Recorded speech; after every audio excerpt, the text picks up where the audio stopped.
இணைந்துள்ள அனைத்து நல்லுள்ளங்களுக்கும் வணக்கம். நான் கதைக்கிறது கேட்குதானே? எங்களை போவோமா? ஓ வணக்கம் சார், போகலாம் சார். சரி. இன்றைய சான்று கட்டளை சட்டம் பார்க்க போறோம்.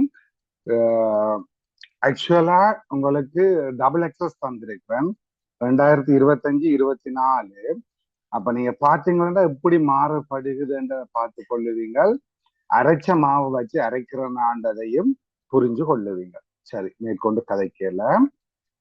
சிலபஸ் ஆக்சுவலா எந்த சிலபஸ் இல்ல.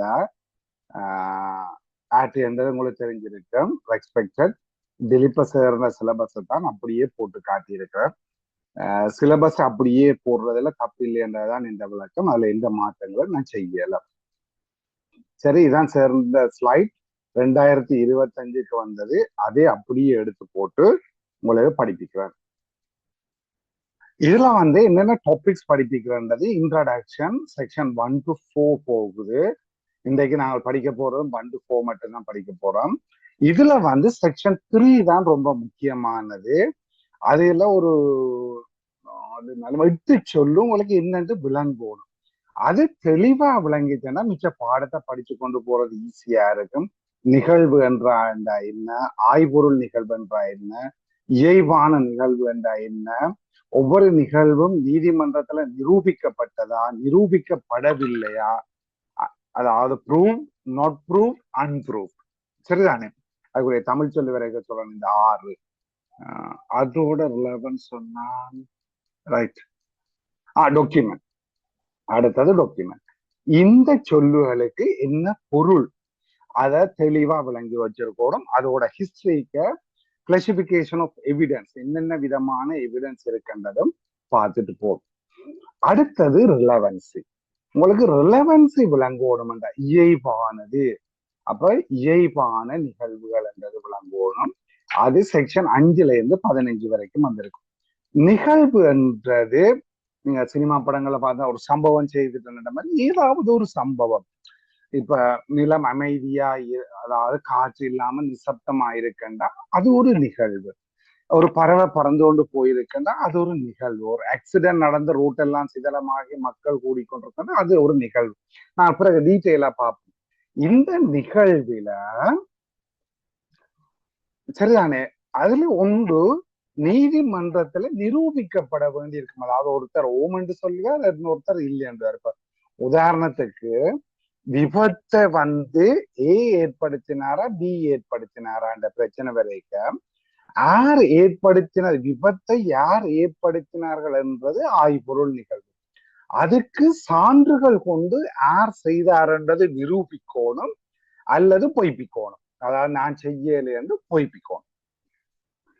அப்ப இதுல சான்றுகள் என்றது நிகழ்வு தான், ஆய்பொருள் நிகழ்வு என்றது நிகழ்வு தான். அப்ப இந்த அந்த கனெக்ஷனுகள் என்ன வித்தியாசங்கள் என்றதை தெரிஞ்சிருக்கிறது. ரைட். அடுத்தது விபத்தை இவர்தான் ஏற்படுத்தினாரா இல்லையா, ஏதான் ஏற்படுத்தினாரா இல்லையான்ற வரைக்கும் ஒரு ஆள் சொல்ற அரமணத்தில் இருந்தால் வலு வேகமா காரை ஓட்டி கொண்டு போனதை நான் கண்டனான் என்று. அது ஆக்சிடென்டை ஏற்படுத்தினாரா ஏற்படுத்தலையான்றது தெரியாது. ஆனா ஆக்சிடென்டை ஏற்படுத்தி இருப்பார் என்றத நீங்கள் உணரக்கூடியதுக்கு ஒரு நிகழ்வு. ஆகவே அதை ரிலவன்ட் ஃபேக்ட் என்று சொல்லுவோம், இயல்பான நிகழ்வு. நான் டீட்டெயிலா பார்ப்போம். அடுத்தது இதுல இந்த ரிலவன்சிக்கு நிறைய இருக்குது. அதை நான் அடுத்த கிளாஸ்ல டிஸ்கஸ் பண்றேன். அதாவது என்னென்ன விதத்துல நிகழ்வுகள் இயல்பாக வரும் என்று சொல்லி. அடுத்தது அட்மிஷன் அண்ட் கன்ஃபெஷன், ஒப்புதலும் குற்ற ஒப்புதலும். சில வேளையில நீங்கள் சாதாரண வாழ்க்கையில பார்த்திருப்பீங்க, ஒரு இடத்துல யாராவது ஒரு ஆள் பிடிபட்டு பண்ணி கேட்க, நீ தான் இதை செய்த, நீ என்ற ஒத்துக்கொண்டுட்டீங்கன்னா உனக்கு ஒன்றும் செய்ய மாட்டேன் விட்டுடுவோம் என்ற அவர் நான் தான் செய்தான், அதான் ஒப்புதல். அதாவது ஒரு கேட்ட கேள்விக்கு அவர் அதற்கு உடன்படுற விதத்துல பதில் அளிக்கிறது ஒப்புதல், அட்மிஷன். அடுத்தது குற்ற ஒப்புதல். குற்ற ஒப்புதல் என்ற என்னன்னு சொன்னால் தான் அந்த குற்றத்தை செய்த நான் என்று ஒத்துக்கொள்றது. அப்ப ஒப்புதலுக்கும் குற்ற ஒப்புதலுக்கும் என்ன வித்தியாசம் என்று பார்த்தீங்கன்னா, ஒப்புதல்ல ஒரு விஷயத்துக்கு அவர் ஆமோதிக்கிறதா இருக்குமே ஒழிய, அதுல இருந்து அவர் அந்த குற்ற செயலை செய்திருப்பாருன்றதை நீங்க கண்டுபிடிக்கலாம். சரிதானே? அப்போ கொலை செய்த இடத்துக்கு நின்றனியா நான் நின்றனா, அதுல கத்தியால எடுத்து குத்துனியா இல்ல நான் குத்தையில. அடுத்தது அப்ப உன்னை தவிர வேறு யாராவது அந்த இடத்துல இருந்தவியா இல்ல. இதுல இருந்து உங்களுக்கு அவர் கொலை செய்திருப்பார்ன்றது தெரியல, அனுமானத்துக்கு ஒரு அளவு வரக்கூடியதுனாலும் தெளிவா இல்லையே. அவரை தவிர வேறு ஒருத்தரும் இல்லாத வேறு யாரும் செய்துட்டு எஸ்கேப்பும் ஆகியிருக்கலாம் தானே. பூரணமாவும் அவர் தான் செய்திருப்பாருன்னு அனுமானத்துக்கு வரையலாம இருக்கும். ஒன்று தான் செய்ததுன்றதை ஒத்துக்கொண்டு போகணும், அல்லது அவர் செய்திருப்பாருன்றது அனுமானத்தை தரக்கூடிய கூற்றுக்களா இருந்தா தான் அது குற்ற ஒப்புதல். மற்றும்படி ஏதாவது ஒரு நிகழ்வை பற்றி அவர் ஓமென்று சொன்னாருன்னா அது ஒப்புதலாக கருதப்படும். அப்ப இந்த ஒப்புதல்களையும் குற்ற ஒப்புதல்களும் 17.1 17.2 சொல்லப்பட்டிருக்கு. இதை ஒப்புதல் செய்யலாம். குற்ற ஒப்புதல் ஒன்று செய்யப்பட என்ன பாதுகாப்பு ஏற்பாடுகள் மேற்கொள்ளப்பட வேண்டி இருக்கும். குற்ற ஒப்புதலை யாருக்கு முன்னால செய்யலாம், அது செல்லுபடியாகாட்டிக்கும் அது ஏதாவது ஒரு பாட்டை ஏற்றுக்கொள்ளலாம். இப்போ உதாரணத்துக்கு ஒரு ஆள் சொல்றார், நான் கொலையை செய்து போட்டு போலீஸுக்கு சொல்றேன், கொலையை செய்து போட்டு கத்திய கொண்டைய மரத்துக்கு கீழே புதைச்சு வச்சுனா நீங்க வந்தீங்கன்னா காட்டுவேன்டா. போலீஸுக்கு செய்யற குற்ற ஒப்புதல் எந்த காலத்திலயும் ஏற்றுக்கொள்ளப்படாது. அப்ப நான் கொலை செய்தனான் என்று போலீஸுக்கு சொன்னா அது நீதிமன்றத்துல செல்லாது. ஆனா அவர் சொன்னவரல்லோ மரத்துக்குள்ள கத்திய புதைச்சு வச்சுக்கணும் வந்து எடுத்துருவேன், அந்த கத்தி எடுக்கிற நிகழ்வு நீதிமன்றத்துல சான்றா வைக்கும். அதை 27 சொல்லுது. இப்படி 31 வரைக்கும் குற்றத்துணை நான் கொலையை செய்து போட்டு என்னோட பி என்றவரும் வந்தவர் என்று சொல்லி அவரும் கொலை செய்தவர் என்று இவர் குற்றோப்ப நானும் பியும் சி என்ற நபரை கொலை செய்தோம் என்று சொன்னால் இந்த குற்ற ஒப்புதல் எனக்கு மட்டும்தான் சியை கொலை செய்ததுக்காக பிரயோகிக்கப்படலாமே ஒழிய பி சியை கொலை செய்தவர் என்றதுக்கு பிரயோகிக்கப்படையலாது. அதை 31 சொல்லப்படும். அப்ப குற்ற துணையாளியை பற்றின குற்ற ஒப்புதல் இப்படியே அது போகுது. அடுத்தது ஒரு செக்ஷனா இருந்தது டையிங் டிக்ளரேஷன். சரி, அதாகப்பட்டது மரணமடைந்தவர்கள், காணாமல் போனவர்கள், சாட்சியம் அளிக்க தகுதியை இழந்த நபர்கள், அல்லது அவைய கொண்டாட அதிக அளவு பணச்செலவு காலதாமதம் ஏற்படும். இப்படியான 4 நபர்கள்கிட்ட இருந்து சான்ற பெறுவதற்காக அந்த இந்த 4 பேரும் இருக்கும் இல்லையோ வேறு ஒரு ஆளுக்கு கதை சொல்லியிருந்தா அவர் இந்த கதையை சொல்றதுதான் டையிங் டிப்போசிஷன் என்று வருது. அதுல முதல் 8 விஷயங்களை பற்றி இந்த 4 நபர்களும் சொல்லலாம். அதுல ஒன்றுதான் மரண வாக்குமூலம். அதாவது இறந்த ஒரு நபரை கூட்டிக் கொண்டு வந்து சான்று சொல்லலாது தானே, அவரை சாட்சியம் அளிக்க கூப்பிடலாதானே. அப்ப இறந்த நபர் வேறு யாராவது ஒரு ஆளுக்கு முதல் தான் இறந்ததுக்குரிய காரணத்தை பற்றி சொல்லிட்டு வந்திருந்தாருன்னா அந்த வேறு ஒரு நபர் சாகாத அந்த நபர் அவர் சாட்சியம் அளிக்கலாம். உதாரணத்துக்கு இறந்துட்டார், இறக்க முதல் வீட்டை போய் சொல்றார் ஜட் என்ன கொலை செய்ய போறோம்னு சொன்னவன் என்று. செத்தாப்புறம் சாட்சியம் அளிக்கலாது. அப்ப பி சொல்லுவார் என்னது சொன்னவர் ஜட் தன்னை கொலை செய்யறதுக்கு முயற்சி செய்யறான் என்று. இது நீதிமன்றத்தால் ஏற்றுக்கொள்ளப்படும். சரி, இந்த முறை இந்த 2025 அக்டோபர்ல வந்த கேள்வி 33, அதாவது எவிடன்ஸ் இன் ஃபார்மல் ஜுடிஷியல் ப்ரொசீடிங். அதாவது உங்களுக்கு இதுல குற்றவியல் சட்டம் படிச்சிருந்தா தான் இது ஒரு அளவுக்கு விளங்கும் என்றாலும் பரவாயில்லை, சிம்பிளா ஐடென்டிஃபை பண்ணி போட்டுக்கோங்க. ஒரு கொலை வழக்கு அல்லது இந்த கிரீவியஸ் ஒஃபென்சஸ் இருக்கிறது, இதுக்கு முதல் மெஜிஸ்ட்ரேட் கோர்ட்ல வச்சு விளங்கப்பட்டு சாட்சியங்கள் எல்லாம் நெறிப்படுத்தப்பட்ட பிறகு குற்றம் சாட்டப்பட்டவர் குற்றம் செய்திருக்கிறார் என்று மெஜிஸ்ட்ரேட் ஜட்ஜ் திருப்திப்பட்டு ஏஜிக்கு அறிவிப்பார். ஓகே, இவர் குற்றம் செய்தவர் என்று நான் திருப்தி விட்டிருந்தேன், எனவே இவருக்கு எதிராக குற்ற பகர்வு என்றால் இவர் குற்றம் செய்தவர் என்ற குற்றச்சாட்ட ஏஜி அட்டார்னி ஜெனரல் வைக்கலாம் என்று மாவட்ட நீதிபதி இல்ல மெஜிஸ்ட்ரேட் ஜட்ஜ் மாவட்ட டிஸ்ட்ரிக்ட் ஜட்ஜ், மேஜிஸ்ட்ரேட் ஜட்ஜ், நீதவான் நீதிமன்ற நீதிபதி சட்டமா அதிபருக்கு அறிவிச்சோன்னு சட்டமா அதிபர் குற்றம் சாட்டப்பட்டவருக்கு எதிராக வழக்கை தாக்கல் செய்து வழக்கு உயர் நீதிமன்றத்துல நடக்கும். அப்ப உயர் நீதிமன்றத்துல வழக்கு நடந்து கொண்டு கேட்க மேஜிஸ்ட்ரேட் கோர்ட்ல குற்றம் சாட்டப்பட்டவருக்கு எதிராக சாட்சி வழங்கினவர்கள் எல்லாரும் திருப்பி ஹைகோர்ட்ல வந்து சாட்சி சொல்லுவோம். இப்படி மேஜிஸ்ட்ரேட் கோர்ட்ல சாட்சி வழங்கின ஒருத்தர் இறந்துட்டாரண்டா அவற்றுக்காக சாட்சியமாக மேஜிஸ்ட்ரேட் கோர்ட்ல பதிவு செய்யப்பட்ட அந்த ஆவணத்தை கொண்டு வந்து ஹைகோர்ட்ல சமர்ப்பிக்கலாம் என்று சொல்றதுதான் செக்ஷன் 33. இது அப்படியே இந்த முறை ஒரு கேள்வி எனக்கு தெரிஞ்சு இது ஒரு கேள்வியா இது நாள் வரையில 2025 அக்டோபருக்கு முதல். அப்ப வல்லமையா 32வது செக்ஷன்ல ஒரு கேள்வி வாருது. இந்த முறை 32வது செக்ஷன்ல கேள்வி வரையில 33ல வந்தது. அப்படியே அவ்வளவு பேரும் தடுமாறி அந்த எதிர்பார்ப்பு பிழைச்சு தடுமாறினவன். நான் இந்த விஷயங்களை பின்னுக்கு மாறேன். ஒப்பீனியன் ஆஃப் எவிடன்ஸ், அதாவது ஒரு நீதிமன்றத்துல ஒரு ஆள் சாட்சி சொல்லணும்னா அவர் கண்ணால கண்டதை, காதால கேட்டதை, அல்லது அவற்றை புலன்களால உணர்ந்தது. சரி, உதாரணத்துக்கு ஒரு ஆள் வீட்டுக்குள்ள இருக்கிறார், நல்ல இருட்டு, சுற்றுவருக்கு எதுவும் தெரியல, கதவை பூட்டி போட்டு இருக்கிறார். அப்ப அவருக்கு ஒரு காலடி சத்தம் கேட்குது. அப்ப காலடி சத்தம் கேட்ட உடனே ஒரு ஆள் நடந்து வர்றது என்றதை அவர் உணர்றார், தன் காதால கேட்டதை.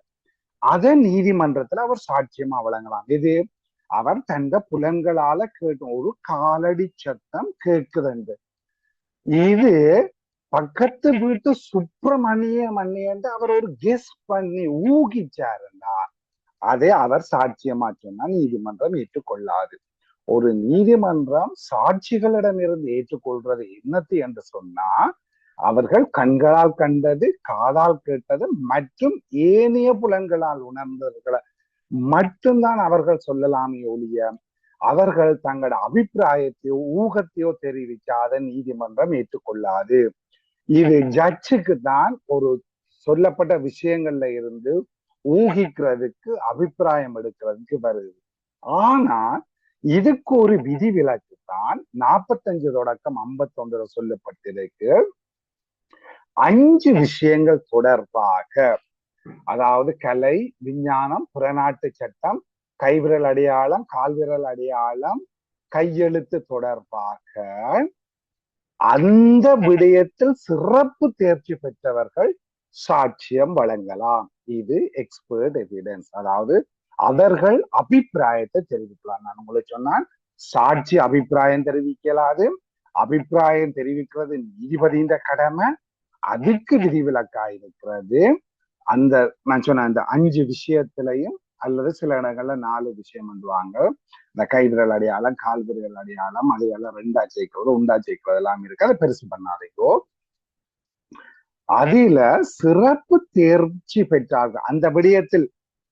விஞ்ஞானம் என்ற விஞ்ஞானத்தில் சிறப்பு தேர்ச்சி பெற்றவர்கள் அது வழங்குறது சாட்சியமாக ஏற்றுக்கொள்ளப்படும். சாதாரண ஒரு நபர் வழங்கினால் அது ஏற்றுக்கொள்ளப்பட மாட்டாது. உதாரணத்துக்கு விஞ்ஞானத்துல சிறப்பு தேர்ச்சி பெற்ற ஒருத்தர் கலையை பற்றி அல்லது பிற நாட்டு சட்டத்தை பற்றி சாட்சியம் வழங்கினா அதுவும் ஏற்றுக்கொள்ளப்பட மாட்டாது. அதுக்குரிய ஃபேமஸ் கேஸ் பின்னகாமி கேஸ் என்றது. அது பிறகு நாங்கள் படிச்சு கொள்வோம். அப்ப அபிப்பிராயத்தை அடுத்தது குணவியல்பு. ஒரு ஆள் இந்த குணவியல்பு சம்பந்தமாக சான்று எதுவும் நீதிமன்றத்துல சாட்சியமாக வழங்கப்பட்டால், அதாவது குற்றம் சாட்டப்பட்ட நபருக்கு ஏற்றுக்கொள்ளப்பட மாட்டாது. இதுதான் விதி. அதாவது எல்லாரும் இன்னசென்ட், குற்றம் அற்றவர்கள் என்ற ஊகம் இருக்கு, எல்லோரும் நல் மக்கள் என்ற ஊகம் இருக்குது.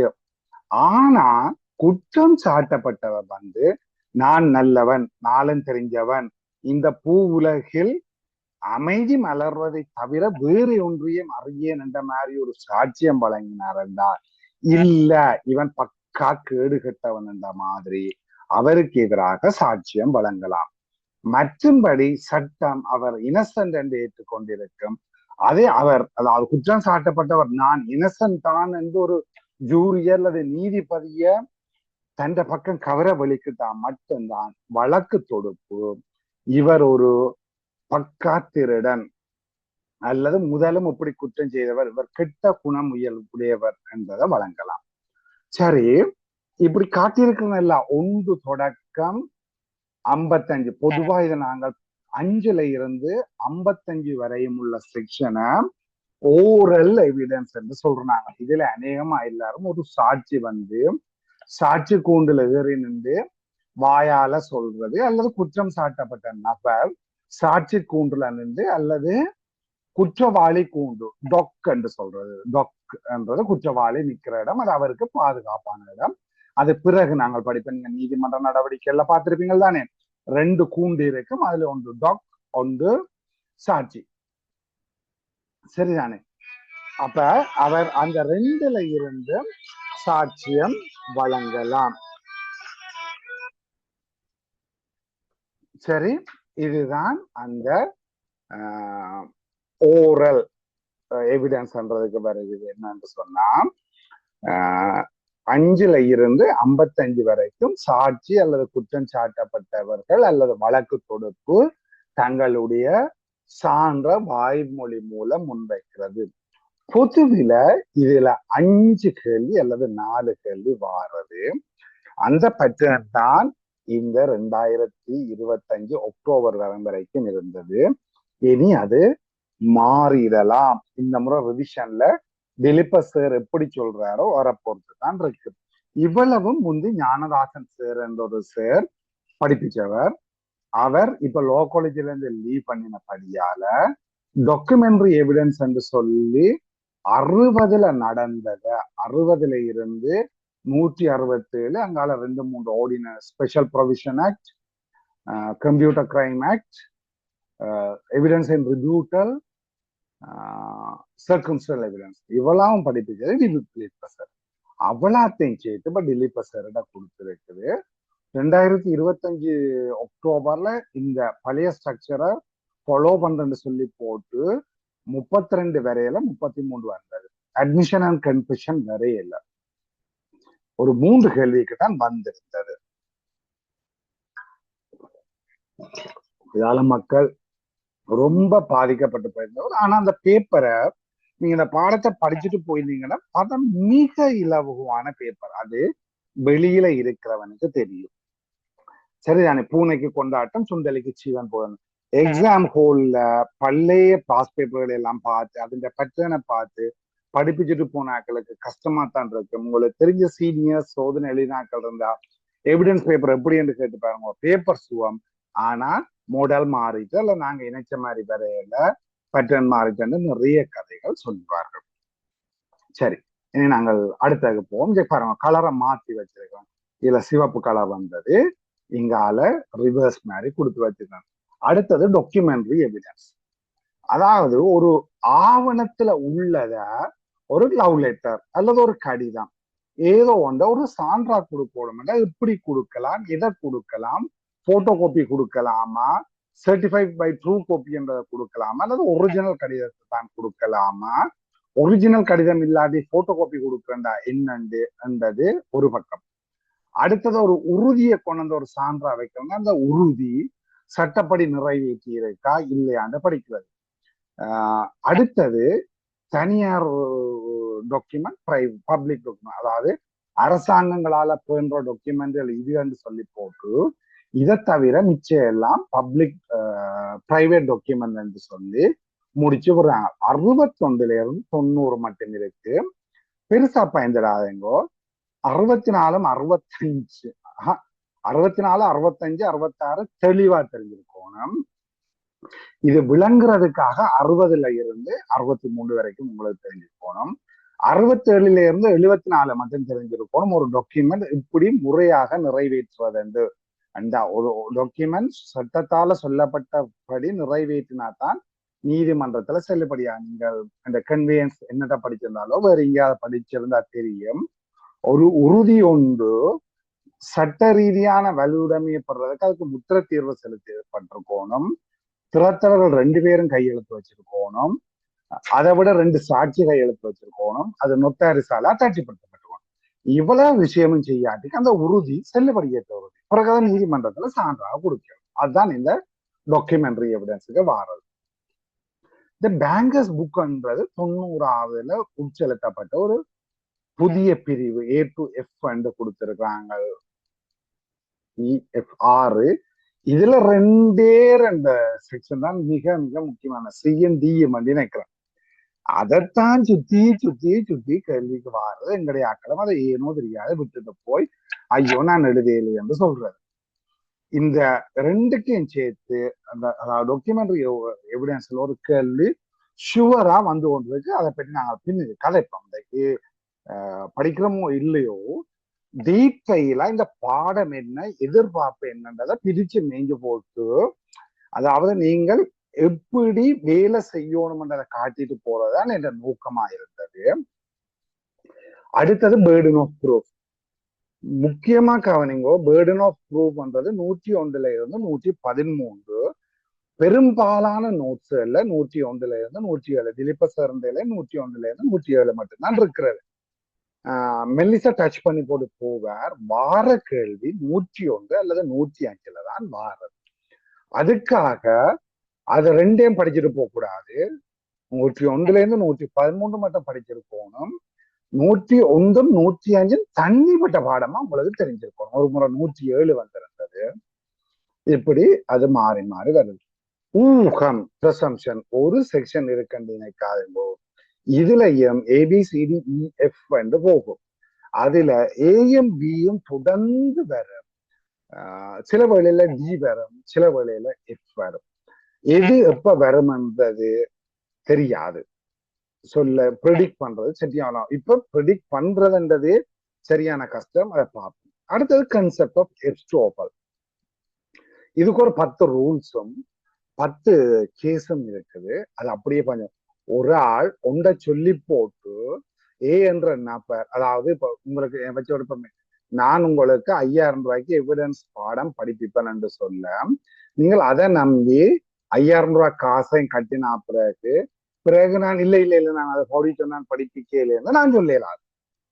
இதுதான் எஸ்டோபல். அப்ப பிறகு நீங்கள் போய் எங்களுக்கு பாடம் படிப்பிக்கணும் என்று கேட்டா நீதிமன்றத்தை போய் நாடினா நான் படிச்சே ஆகணும். நீங்கள் அதை நம்பி செய்யப்பட்டிருக்கணும். நம்பாட்டிக்கு நான் எஸ்கேப். சரி, அப்ப ஒரு நபர் இன்னொரு நபருக்கு வாக்குறுதி கொடுத்து வாக்குறுதியை பெற்ற நபர் அதை நம்பி செயற்பட்டிருந்து அதால அவருக்கு ஒரு பண இழப்பும் ஏற்பட்டிருந்தால் முதல் வாக்குறுதி கொடுத்த நபர் அந்த வாக்குறுதியில இருந்து மீறலார் என்பதுதான் எஸ்டோபல். கொடுத்த வாக்கை காப்பாற்றுவோம் சுருக்கமா. அடுத்தது விட்னஸ். இதுவும் ஒரு கேள்வி. ஒவ்வொரு முறையும் ஒரு கேள்வி இதுல இருந்து அப்படியே வந்து கொண்டே இருக்கு. 118ல இருந்து 134 பொதுவா 118ல இருந்து 120க்குள்ள தான் இதுல கேள்வி வாரது. சரிதானே? இந்த முறை வச்சு செய்த மாதிரி அது ஏதோ ஒரு முறை வந்திருக்குது. 2000 ஆண்டா 2019 ஆண்டது எனக்கு ஞாபகம் இருக்குல்ல. 126வது செக்ஷன் சட்டத்தரணிகளை பற்றி வந்திருக்கிறது. இது கிட்டத்தட்ட 2023ஆம் ஆண்டுல இருந்து டிலிபசர் 2023 அக்டோபர்ல இருந்து நான் அந்த டிலிபசர் ரிவிஷன் கேட்டுக்கொண்டு வாரினா புலி வருதுன்ற மாதிரி இது முக்கியம் என்று சொல்லி கொண்டிருந்தார். ஒரு முறையும் வரையில பார்த்தா இந்த முறை தூக்கி போட்டு விட்டுட்டார். விளங்குதா? அடுத்தது எக்ஸாமினேஷன் ஆஃப் விட்னஸ். அதாவது சாட்சிகளை பரிசோதிக்கிறது என்பதை விட நீதிமன்றத்துல குறுக்கு விசாரணை செய்கிறது. அவர்கள் சரியான சாட்சியா பிறல் சாட்சியா, நீதிபதி ஒரு சாட்சி இந்த சாட்சியத்தை எப்படி பதிவு செய்யணும், அதுல நீதிபதிக்குள்ள அதிகாரம் என்ன, வழக்கு தொடுப்பு எந்த சாட்சியை கொண்டுவரலாம், எதிர்த்தரப்பு அதை குறுக்கு விசாரணை செய்யலாமா, எதிர்த்தரப்பு எப்படி சாட்சியை கொண்டுவரலாம், இப்படியான விஷயங்கள் எல்லாத்தையும் உள்ளடக்கினதுதான் எக்ஸாமினேஷன் ஆஃப் விட்னஸ். அதாவது சாட்சியை நீங்கள் விசாரணை செய்கிறது. வழக்கு தொடுப்பாகவும் இருக்கலாம், எதிர்த்தரப்பாகவும் இருக்கலாம். இப்படி நல்ல நகைச்சுவையான சம்பவங்களும் சிலவள் நடந்திருக்கும். வழக்கு தொடுப்பு ஒரு சாட்சியை கொண்டிருக்க, அப்ப சாட்சியை கூட்டி கொண்டு யாருக்கு அவருக்கு சார்பா தானே சாட்சி சொல்லணும். பார்த்தா அவன் என்ன செய்ய விடுவான், எதிர்த்தரப்புக்கு சாதகமா சாட்சி சொல்லிடுவான். இதுக்கு பிறகு என்ன செய்யணும், வழக்கு தரப்பு இந்த ஆள் ஒரு நம்பிக்கையற்றவர் என்று நிரூபிச்சு எதிர்த்தரப்புக்கு போற கிரெடிட்டை இல்லாம செய்யும். இதுதான் எக்ஸாமினேஷன் ஆஃப் விட்னஸ்ல உள்ள விஷயம். நீதிபதிகளை பற்றி இருக்கிறது. இதுவும் ஒரு கேள்வி வார ஏரியா, ஆனா பரந்த பரப்பு.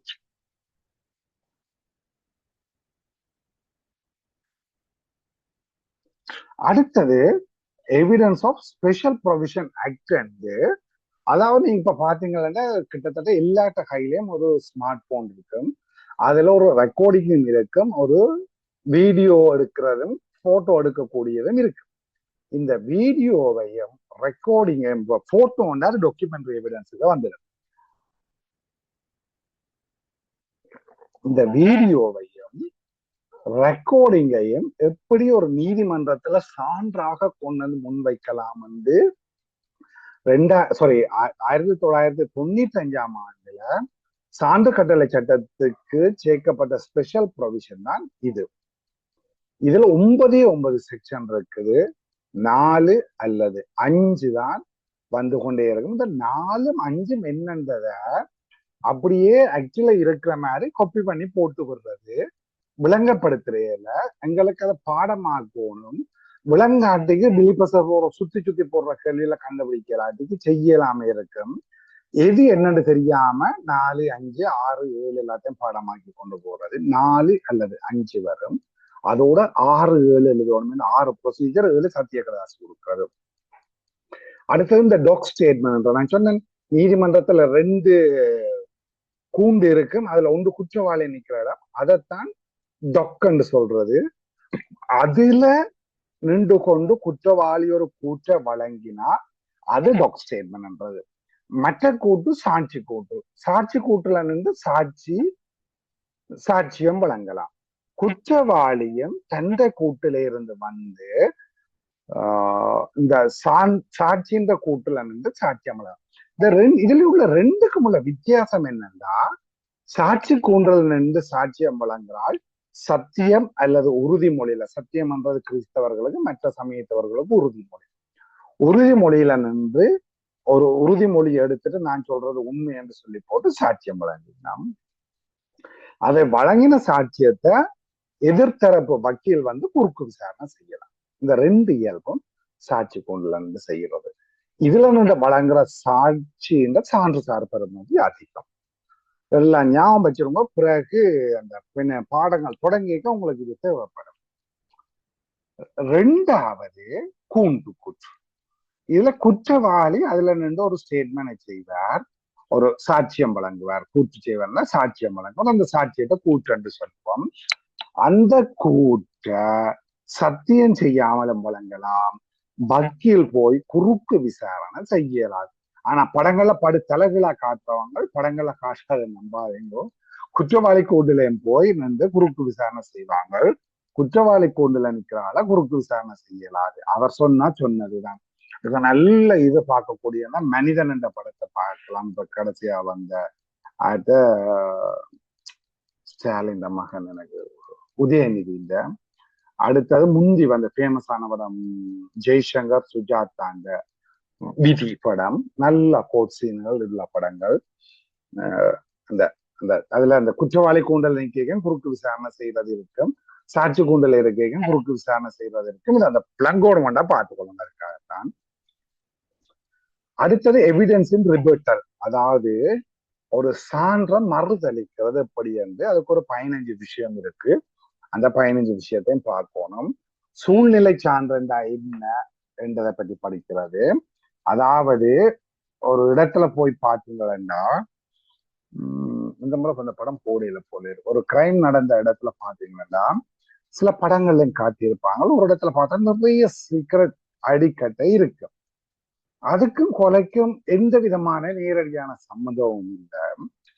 ஆனா அதுல இருந்து உங்களுக்கு அது நிறைய சிகரெட் கட்டை இருக்கிறது ஒரு நிகழ்வு. என்ன, இதுல நீண்ட நேரமாக ஒரு ஆள் காத்திருந்திருக்கிறார். அந்த நேரத்துல சிகரெட் பிடிச்சிருக்கிறார். இவர் சிகரெட் பிடிக்கிற வழக்கம் முடியாது. அது என்ன சிகரெட் என்றதெல்லாம் கண்டுபிடிச்ச முடியும். இது சூழ்நிலை சான்று.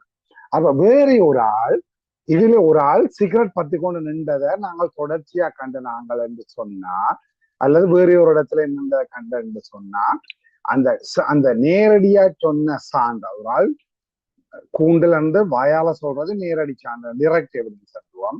அந்த டிரெக்ட் எவிடன்ஸை உறுதிப்படுத்துறதுக்கு இந்த சூழ்நிலை சான்றுகள் பயன்படுத்தலாம். இதை டீட்டெயிலா நாங்கள் படிப்போம் சூழ்நிலை சான்று. அடுத்தது எலக்ட்ரானிக் டிரான்சாக்ஷன் ஆக்ட். இதனால் வரையில கேள்வியில வரையில உங்களுக்கு வருமோன்றது எனக்கு தெரியாது. சில வழியில டிலீப்பர் சார் அதை பற்றி டச் பண்றேன். இந்த முறை டச் பண்ணல, அவர் டச் பண்ணினா நான் உங்களுக்கு சொல்லுவேன். இதே electronic transaction act commercial low 2 வரும். கமர்ஷியல் லோ 2 வரைக்க நீங்கள் என்ன செய்யணும்னு சொன்னா அதுல முந்தி வராம இருந்தது. பிறகு ஒரு கேள்வி வந்தது இப்ப போன ஏப்ரல்ல, இந்த ஏப்ரல்ல, இந்த அக்டோபர்ல 2 கேள்வி வந்திருக்கு. அப்ப எலக்ட்ரானிக் டிரான்சாக்ஷன் ஆக்ட் இந்த யூசேஜ் கூடிக்கொண்டு போதே எல்லாம் எலக்ட்ரானிக் மயமா போறது. இவ்வளவுதான் சிலபஸ். இதுல உங்களுக்கு ஏதாவது கேட்கணும் மாதிரி இருக்குதா?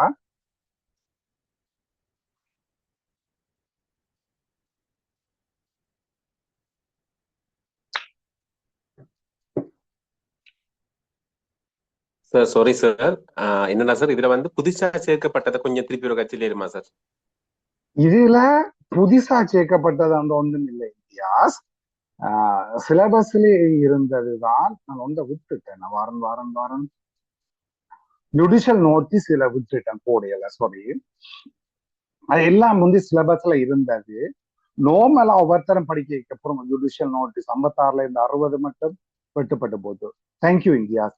Judicial notice. அடுத்தது எவிடன்ஸ் ஃபார் ஜுடிஷியல் ப்ரொசீடிங். நோமலா இது ஒருத்தரம் படிப்பிக்கிறது இல்ல. ஜுடிஷியல் நோட்டீஸ் ஞானாசன் சார் படிப்பிக்கிறவர் கேள்விக்கு வாரையில.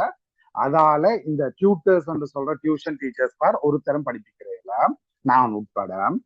அப்ப அதுகள் விடுபட்டு இருந்தது.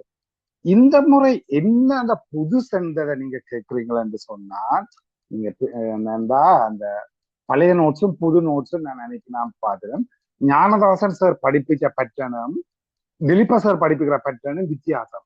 ஞானதாசன் சார் படிப்பிச்சது இயல் குமாரசாமின்ற புத்தகத்தை பேஸா வச்சு, அந்த புத்தகம் 83ஆம் ஆண்டுக்கு முற்பட்டது. அப்ப புது கேஸ்கள் ஒன்று பெருசா இல்லை, அதை வச்சு படிப்பிச்சு கொண்டிருந்தாரு. திலீப சார் படிப்பிக்கிறது எல்லாம் புது கேஸ்களை வச்சு. அப்ப இதுல சான்று கட்டளை சட்டமோ அதுல சிலபஸோ மாறையில அந்த சான்று கட்டளை சட்டத்துல ஒவ்வொன்றையும் விளங்கப்படுத்துறதுக்கு 2 பேரும் கையாளுற கேஸுகள் தான் வித்தியாசம். உதாரணத்துக்கு ஞானதாசன் சார் பிரிவு 5 விளங்கப்படுத்துறதுக்கு, அதாவது அதுல வார ஆய்பொருள் நிகழ்வெண்டா என்னன்றதை விளங்கப்படுத்துறதுக்கு வாசிக்கிறது.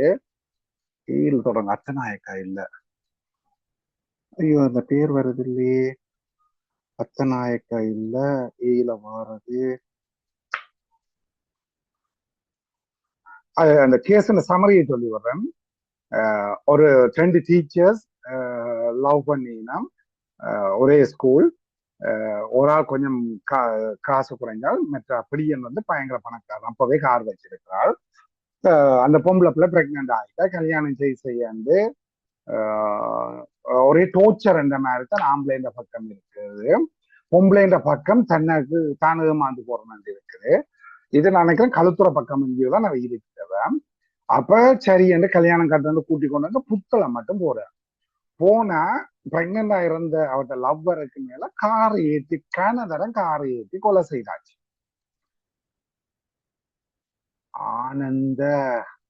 ஆனந்த கொடையா இருக்கணும். ஆனந்த ஐயோ வருதுல வடிவா. அப்ப இந்த வழக்கத்தான் அவர் ஃபேக்ஷன் இஷ்யூக்கு விளங்கப்படுத்துறவர்.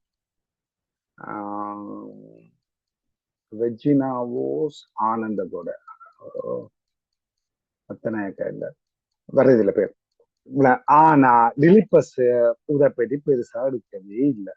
அடுத்தது ஃபேக்டா என்ன, ரிலவெண்ட் என்னதை இதை தெளிவா விளங்கம் பெற்று கொண்டு போறார். டிலிப்பஸ் சார் தெளிவா விளங்கப்படுத்துறார். ஞானஹாசன் சார் அது அவ்வளவு பெருசா விளங்கல.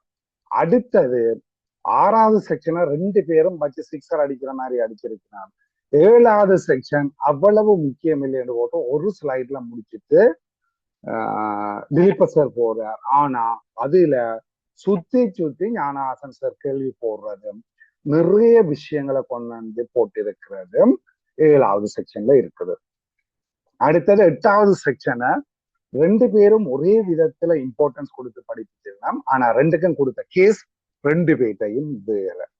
அதுல மோட்டிவை பற்றி ஞானதாசன் சார் முக்கியத்துவம் கொடுக்கிறார். திலீப சார் மோட்டிவ் அவ்வளவு இம்பார்ட்டன்ட் இல்ல, 8-2 வார நடத்தை தான் முக்கியம் என்று சொல்லி கொண்டு போறார். 9வது 2 பேரும் நல்லா விளக்கப்படுத்தினோம். அடுத்தது 10வது நாங்கள் பேருக்கு படிச்சுட்டு போறது, அது கேள்விக்கு இதுவரையில வந்ததில்லை. ஆனா திலீப சார் இது ரொம்ப முக்கியம் என்று சொல்லி படிப்பிச்சு கொண்டு போறார். 11 முக்கியம் இல்லைன்னு திலீப சார் சொல்றார். ஞானஹாசன் சார் அலிபாய்க்கு சொல்லி ஒரு தனி லெக்சர்ஸே 1 மணித்தியாலம் செக்ஷன் 11 படிச்சிருப்பார். அடுத்தது 14-15 சிஸ்டம் எவிடன்ஸ் என்பது. இந்த சிஸ்டம் எவிடன்ஸ 2 பேருமே டீட்டெயிலா டச் பண்ணியிருக்கணும். ஆனா வித்தியாசமான கேஸுகள் திலீப சார் போட்டிருக்கிறார். ஞானஹாசன் சேர்ந்த கேஸும் 1-2 வருது. அடுத்தது கன்ஃபெஷன் என்றதை வடிவா கொண்டு போயிருக்கிறார் திலீப சார். அப்ப அவற்றை வேற ஞானஹாசன் சாரும் வடிவா கொண்டு போனவர், அவற்றை வேற. அப்ப 2 பேர்த்த வேயும் வேறையா இருந்ததால, இப்ப உதாரணம் வே இருக்கிறதால சில மாற்றங்கள் வரும். உதாரணத்துக்கு உங்களுக்கு சில எக்ஸ்பீரியன்ஸ் இருக்கலாம். திருமணம் முடிச்சவர்களுக்கு உங்களுடைய அம்மா அவிக்கிற புட்டும் வைஃப் அவிக்கிற புட்டும் 2ம் புட்டுத்தான். ஆனா 2க்கும் பேர்த்த வித்தியாசம் இருக்கு. எல்லாம் கோதுமை மாவை குழைச்சு குத்தி நீராவியில அவிச்சு எடுக்கிறது தான். ஆனா அந்த 2ஐயும் ப்ராசஸ் பண்ற விதத்தால ஒன்று கொங்கிரீட் மாதிரி இருக்கும், ஒன்று மல்லிகைப்பூ மாதிரி இருக்கு. அதை ஆற்றின்றது நீங்களே முடிவெடுத்துக் கொள்ளுங்க. மற்றபடி 2ம் புட்டு புட்டுத்தான். அதே மாதிரிதான் இங்க கன்ஃபெஷன் என்றது 2 பேரை பொறுத்த மட்டும் ஒன்றுதான், புட்டுத்தான். ஆனா ஒன்று மல்லிகைப்பூ மாதிரி இருக்குது, ஒன்று கொங்கிரீட் மாதிரி இருக்குது. அப்ப மல்லிகைப்பூ மாதிரி படிப்பிச்ச ஆளுக்கு கொங்கிரீட் மாதிரி எழுதுறதுக்குள்ள, கொங்கிரீட் மாதிரி படிப்பிச்ச ஆளுக்கு மல்லிகைப்பூ மாதிரி எழுதுனா அவருக்கு அது பிடிக்காது. இதுதான் அந்த மாற்றங்கள். மற்றும்படி சிலபஸ் கூட்டினது நான் இந்தியா நான் பிள்ளையா கைட் பண்ணியிருந்தா மன்னிச்சு கொள்ளுங்க. சிலபஸ் கூடிட்டு மாறிட்டது இல்ல, அந்த நான் சொன்ன டோன்ல உங்களுக்கு அப்படி ஒரு பிள்ளையான கருத்து வந்துட்டோ தெரியல. மாற்றங்கள் நிறைய வந்திருக்கு, அதான் ஃபேக்ட். சிலபஸ் மாறையில படிப்பிக்கிற முறை தான் மாறி இருக்குது. 2025 லோ காலேஜ் சிலபஸ் மாத்த போறேன்னு தான் சொன்னது. பட் அந்த லோ காலேஜுக்கு நடந்த ஒரு சேஞ்சால இந்த சிலபஸ் மாற்றது போகல. கிட்டத்தட்ட கிரிமினலை தவிர எனக்கு தெரிய எல்லா பாடத்தின் ஸ்டாஃப்ஸும் மாறிட்டாங்க. சரிதானே? எல்லாத்துக்கு 2 பேர் எடுத்தது ஒரு இடத்தை எடுக்கிறாங்க. இப்ப ஞானஹாசன் சாரும் திலீப சாரும் எடுத்த இடத்த இப்ப திலீப சார் மட்டும் எடுக்கிறார். இதுதான் அந்த மாற்றம். அப்ப இந்த மாற்றத்துக்கு ஏற்ற மாதிரி நீங்க உள்ளுக்கு போகாட்டிக்கு வினாக்களை அணுக்கலாது. உங்கள்கிட்ட இருக்கிற விடிய எழுதினீங்களா மார்க்ஸ் வராது. உதாரணத்துக்கு டைன் டிக்ளரேஷன் இருக்குது, அது ஒரே 32ல வாரது, ஒரே மாதிரி தான் போகுது. ஆனா ஞானஹாசன் சார் கொடுத்த கேஸ்கள் வேற, திலீப சார் கொடுத்த கேஸ்கள் வேற. 2-3 கேஸ் 2 பேர்ட்டே மிங்கிள் ஆகுது. திலீப சார் இருந்த கூட 2000 ஆண்டுக்கு பிறகு வந்த கேஸ்கள், ஞானஹாசன் சார் இருந்த கேஸ்கள் பொதுவா 95ஆம் ஆண்டுக்கு முன்னாடி வந்த கேஸ்கள்.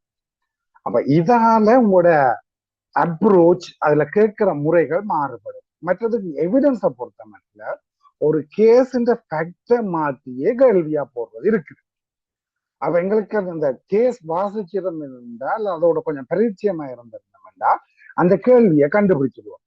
ஆனா இதுல அவங்களுக்கு குறுக்கு வேலை பார்க்கறவங்க என்னன்னா, இப்ப சூழ்நிலை சார்ந்த சிஸ்டம் எவிடன்ஸுக்கு முறைமை சான்று சொல்ற தமிழ்ல, அதுக்குரிய கேள்வி, அதுக்குரிய கேஸ் ஃபேக்டை போட்டுட்டு கேரக்டர் எவிடன்ஸ்ல கொண்டே கேள்வியை கேட்பான். அந்த வழக்கு உண்மையா தீர்க்கப்பட்டது முறைமை சான்றுக்கா இருக்கும், ஃபேக்ட் எல்லாம் பார்க்க இது 2023 அக்டோபர் வந்த ஒரு கேள்வி, பாசல் பம் கேள்வி என்று சொல்ற அத்தனாயிக்காங்க. அது வந்து செக்ஷன் 8க்குரிய கேள்வி. அந்த ஃபேக்டை அப்படியே போட்டுட்டு கொண்டே அதுல கேட்ட கேள்வி 52, 53 கேரக்டர் எவிடன்ஸ் கேட்கிறாங்க. அப்ப நீங்க வடிவா பார்க்காட்டிக்கு அத்தனாயிக்காண்ட பாட ஃபேக்டை பார்த்தா பாசல் பம் மாதிரி இருக்கும். இது 8-2க்குள்ள வரும், 6க்கு வரும் என்று போட்டு வெளுத்துட்டு வந்தீங்கன்னா பிழைச்சு போகும். கேள்வி கேரக்டர் எவிடன்ஸ். நான் நினைக்கிறது சரியான 2023 அக்டோபர் 3ஆம் இது கேள்வியா இருக்கு. உங்களுக்கு 2025 பாஸ் பேப்பர் அப்லோட் பண்ணல. ஏன்னா உங்க எல்லாருக்கும் 2024 அக்சஸ் தரபடியா 24 எல்லா பாஸ் பேப்பரும் இருக்குது. ஆகவே அதுல போய் அக்சஸ் பண்ணும்போது 2025 ஃபோல்டர்ல பாஸ் பேப்பர் இல்லை. உடனே போய் எங்கள் பாஸ் பேப்பர் பார்த்து கொள்ளலாம். ஆக்சுவலும் தேவையானது அதுக்கே கிடைக்குது. ஆகவே இந்த முறை 2025 நான் ஆக்சுவலும் உங்களுக்கு புதுசா ஜெயிக்கல. தேவையண்டா நான் கொண்டாந்து இதுக்கையும் சேர்த்து விடுறேன். இந்தியா உங்களோட சின்ன கேள்விக்கு கணக்க கதைச்சிடம் போல இருக்குது. சரியா? தேங்க்யூ வந்து ஆல்ரெடி போட்டுட்டீங்க ஆரம்பம். நான் வந்து நான் கதைக்குள்ள கூடவா இருந்தா தயவு செய்து சொல்லுங்க. இந்த நோக்கம் வந்து உங்களை விளங்கணும் என்றதான், வேறு ஒண்ணும் இல்லை. உதாரணங்களை இப்ப நான் நல்லா குறைச்சிட்டேன்.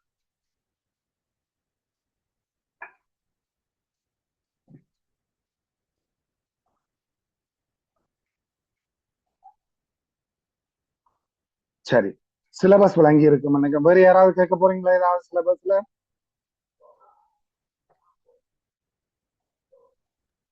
சார் நீங்க சொன்னீங்க, நான் கொஞ்சம் விளங்கல என்னடா சார். நீங்க ஏற்கனவே இந்த எழுதினாக்கள் நம்மளோட ஃப்ரெண்ட் மாதிரி 2 எழுதினவங்க எவிடன்ஸ் மட்டும் செய்யல, மற்ற சிலபஸ் மாறிட்டுது, மற்ற எல்லாமே நாங்க செஞ்சுட்டு வந்தீங்க 65க்கு மேல வார மாதிரி எழுதிக்கணும்னு சொன்னவங்க. அதுக்கு என்ன சார் அந்த காரணம் நீங்க சொன்னீங்க இப்ப? சரி, அது நான் அடுத்த ஸ்லைட்ல வழங்கப்படுத்தி விடுறேன். மற்ற நீங்க அவங்க வந்த அப்புறம் மார்க்ஸ் கேளுங்க. அநேக மாணாக்களுக்கு வர ஒரு ஃபீல் 65-70க்கு செய்து வந்திருப்போம் என்று நினைப்பினம் பெரும்பாலும் மட்டும் 50ல வரும். அந்த கேப் ஏன் இருக்குன்றத அவங்கள்ட்ட கேட்டு கண்டுபிடிங்கோ. வேணுமென்னா நான் அடுத்த கிளாஸ்ல இந்தியா டிஸ்கஸ் பண்ணலாம். இது ஒரு மிகப்பெரிய பிரச்சனை. எனக்கெல்லாம் இந்த முறை 3ஆம் தரம் எவிடன்ஸ் எழுதிக்க மட்டும் எனக்கு ஒரு 80 வரும் என்று நினைச்சிட்டு வந்தான் 78. ஆனா 2ஆம் தரம் எக்ஸாம் எழுதிக்க எவிடன்ஸ் எழுதிக்க எனக்கு ஒரு 70 வரும் என்று நினைச்சிட்டு வந்தான். வந்தது 37. அது ரிஃபர்ட் அது தனிய எவிடன்ஸ் எடுக்க வேண்டி வந்தது. தனிய எவிடன்ஸ் எடுக்க 78 மார்க்ஸ் வந்தது. சரி, இதுல விஷயம் என்னண்டா, அந்த அதாவது உங்களுக்கு சட்டம் எவ்வளவு தெரிஞ்சிருக்கின்றதை விட உங்களுக்கு நீதிபதி எவ்வளவு தெரிஞ்சிருக்கின்றதை வச்சுதான் கேஸ வெல்லலாம் என்று சட்டத்தரணிகள் இன்டர்ன்ஷிப்ல கனடங்கள்ல சொல்றது. அது மாதிரி தான் உங்களுக்கு எவ்வளவு லோ தெரியுது, எவ்வளவு கேஸ் தெரியுதுன்றது முக்கியம் இல்ல. ஒரு டீச்சர் மைண்ட் செட் என்ன, அவரை என்னத்தை எதிர்பார்க்கிறாருன்னு தெரிஞ்சாதான் வெல்லலாம். அப்ப இதுல சில விஷயம் சரி. நான் இப்ப வந்து போன முறைக்கும் இந்த முறைக்கும் என்னத்துக்கு மாறிட்டு திலீப சார் மைண்ட் செட் எப்படி இருக்குன்றதை வச்சு உங்களுக்கு சொல்லி கொண்டு போறதுதான் அந்த மாற்றம். இந்த முறை சோதனை எழுதிய பிரச்சனை எவிடன்ஸ் அரங்கிட்டுன்றதுக்குரிய பிரச்சனை என்னன்னா, ஞானதாசன் திலீப சார் என்ற ஒரு 2 பாட்டா இருந்தது. ரிவிஷன்ல உங்களுக்கு வேணும்னா நான் அந்த லிங்க் குரூப்ல ஷேர் பண்ணி வரேன். Gnanadasan sir sorry Dileepa sir இந்த முறை கேள்வி பேப்பர் முழுக்க நான் தான் செட் பண்றேன்னு சொன்னார். முந்தி 4 கேள்வி திலீப சார் 5 கேள்வி ஞானதாசன் சார். முதலாவது கேள்வி திலீப சாருடைய ஞானதாசன் சாருடையாண்டதை பொறுத்து முதலாவது கேள்வி ஞானதாசன் சாருண்டே என்று சொன்னா மொத்தமா 4 கேள்வி வரும். முதலாவது கேள்விக்கு 20, அதுல மற்ற திலீப சாருண்டையில 5 கேள்வி வரும். திலீப சாருண்டையில முதலாவது கேள்வி என்ன, திலீப சாருண்டையில 4, ஞானதாசன் சாருண்டையில 5 கேள்வியும் வரும். இப்படித்தான் ஒரு பேட்டர்ன் வந்து கொண்டிருக்கிறது. இதுக்கு நாங்கள் அடாப்ட் ஆயிட்டு போறது பொதுவா ஞானதாசன் சாருண்டையில 3ம் திலீப சாருண்டையில 2ம் செய்கிறத பெரும்பாலான ஸ்டூடெண்ட்ஸ் ஒரு பாடிக்கையா வச்சிருக்கிறது. இந்த முறை முழு பேப்பரை செட் பண்ணினது திலீப சார். அப்ப டாக்குமெண்ட்ரி எவிடன்ஸ்ல சாரி திலீப ஞானதாசன் சார் 5ல இருந்து 55 வரைக்கும் ஒரு சர்டன் பேட்டர்ன்லாம் இவ்வளவு காலமும் கேள்வி வந்து கொண்டிருந்தது. 4வது கேள்வி என்ற இப்படி வேற பாஜா கேள்வி என்ற சொல்லி பாஜா ஒரு கேள்வி 8 துண்டா உடைச்சு போட்டு 2 மார்க்ஸ் போடுவார். அதுக்கு செக்ஷனை மட்டும் எழுதினா காணும். 4 கேஸுக்குரிய ஃபேக்ட் எழுதினா காணும். இது 2 கேள்வி வந்தது. டையின் டிக்ளரேஷன்ல ஒரு கேள்வி வரும், கன்ஃபெஷன்ல ஒரு கேள்வி வரும், ரிலவன்சி என்ற 1.15 ஒரு கேள்வி வரும். சில வேளையில கரெக்ட் எவிடன்ஸ்ல அல்லது சிஸ்டம் எவிடன்ஸ்ல வரலாம். எப்படி வரைக்க எங்களுக்கு அந்த முறையை சாய்ஸ் பண்ணி எழுதக்கூடியது இருந்தது. இந்த முறை டையின் டிக்ளரேஷன்ல வரையில அதுக்கப்புறம் 31 இது நாள் வரையில 33வது செக்ஷன் வரையில அதுல ஒரு கேள்வி போட்டிருக்காரு. அது ஒரு மிகப்பெரிய மாற்றம். மற்றது கன்ஃபெஷன் வாரது. கன்ஃபெஷன்ல இந்த முறை கேள்வி வரையாது. ஒவ்வொரு முறையும் ஒரு கேள்வி கன்ஃபெஷன்ல வரும். எப்படியாவது இருந்துட்டு ஒரு கட்டம் வராது. அதே பட்டன்ல வரும் என்று போட்டு டையின் டிக்ளரேஷன் கன்ஃபெஷன்ல வரையலாம். ஒரே ஒரு கேள்வி மட்டும் ரிலவன்ஸ்ல வந்திருந்தது. இன்னொரு கேள்வி வந்திருந்தது அது அலிபாயா பேர்டன் ஆஃப் ப்ரூஃப் தெரியல. முந்தி ஞானஹாசன் சாரும் திலீப சாரும் இருக்கிறது எங்களுக்கு தெரியும். அந்த முதலாவது கேள்வி முடிஞ்சா பிறகு அப்படியே அவலா கேள்வியும் திலீப சாரண்ட வந்து திலீப சார் சாரி ஞானஹாசன் சார் வந்து ஞானஹாசன் சார் முடிஞ்சா பிறகுதான் திலீப சாரண்ட கேள்வி வாரது. இந்த முறை இது ஞானஹாசன் சார்ந்த ஏரியாவா திலீப சார்ந்த ஏரியான்னு தெரியாத மாதிரியே ஒரு கேள்வி. அப்ப இதுகளை எல்லாம் பார்த்தோன்னே இவங்களுக்கு இதேற்க தொடங்கிடும். டையின் டிக்ளரேஷன்ல வரும் ஒரு கேள்வி செய்வம் வந்துட்டு போக வராது வந்திருக்காது. கன்ஃபெஷனை பார்த்திருப்பாங்க, அது வரையில. இன்னொரு கேள்வியை பார்த்தாங்க, ஒரு எந்த ஏரியாண்டே தெரியாம இருக்கு. இந்த 3 கேள்வியை பார்த்தோன்னா 6 கேள்வி வந்துருக்கு. அதுக்குள்ளேயும் சில கேள்விகள் சுத்தல்கள் கிடக்குது. முதலாவது கேள்வியில எல்லாம் கொஞ்சம் சுத்தல் கிடக்கு. அப்ப கனவேருக்கு வேர்க்க தொடங்கி இருக்கு. வேர்க்க தொடங்கினோம்னா செய்யலாம போடுங்க, தங்கள் அறியாமலே ஒரு பயன். இதுதான் அந்த வித்தியாசம். மற்றது கன்வேயன்ஸ் போன முறை அருணசர் படிப்பிச்சவர், இந்த முறை நெரோடா காலசூரியவோ மேடம் முறை படிப்பிச்சவர். 2 பேர்ட்ட நோட்ஸ்லையும் கொஞ்சம் கொஞ்சம் வித்தியாசம் இருக்குது. சில விஷயங்கள் அவங்க படிப்புகிற முறையே வித்தியாசம், சிலது அருணசரோட ஒப்பு போறாங்க. ஆனா அவ செய்தது என்னன்னா எந்த கேள்விக்கு வரமாட்டது அப்படியே சொல்லிட்டு போன அச்சு பிசகாம அப்படியே வந்தது. இது கன்வேயன்ஸ் என்ற பாடத்துக்கு ஒரு சிறப்பியல்பு. ஆனா எவிடன்ஸை பொறுத்த மட்டும் எந்த காலத்திலையும் கேள்வி எப்படி வரும் என்னன்றது தெரியாது. மற்றது ஞானஹாசன் சேர்ந்த கேள்வி பாஸ் பேப்பர் கேள்வி அப்படியே வரும். நீங்க எடுத்து பார்த்தீங்கன்னா அல்லது உங்களுக்கு பாஸ் பேப்பர் கிளாஸ் செய்யணும்னா ஒரு வடிவாக நாங்கள் படிச்சு விடுவேன். அப்ப பாஸ் பேப்பரை பாடமாக்கிட்டு போனாலே எங்களுக்கு செய்யக்கூடியதாரு. மற்றது அவர் ஒரு 5 வருஷம் பாஸ் பேப்பரை விஷயம் செய்து விடுவார். அப்ப அப்படியே கேள்வி என்ன விடி என்னன்னு சொல்லி போடுவார். அநேகமானாக அப்படியே பாடமாக்கி போட்டு எழுதினாலே பாஸ் பண்ணக்கூடிய இருக்கு. ஒரு கேள்வியை கூட அப்ப நீங்களே பாஸ் பண்ணலையே, எனக்கு பாடமாக வராது. சரி, விளங்காட்டிக்கு எனக்கு பாடமாகவே மாட்டேன். அடுத்தது கிரிமினல்.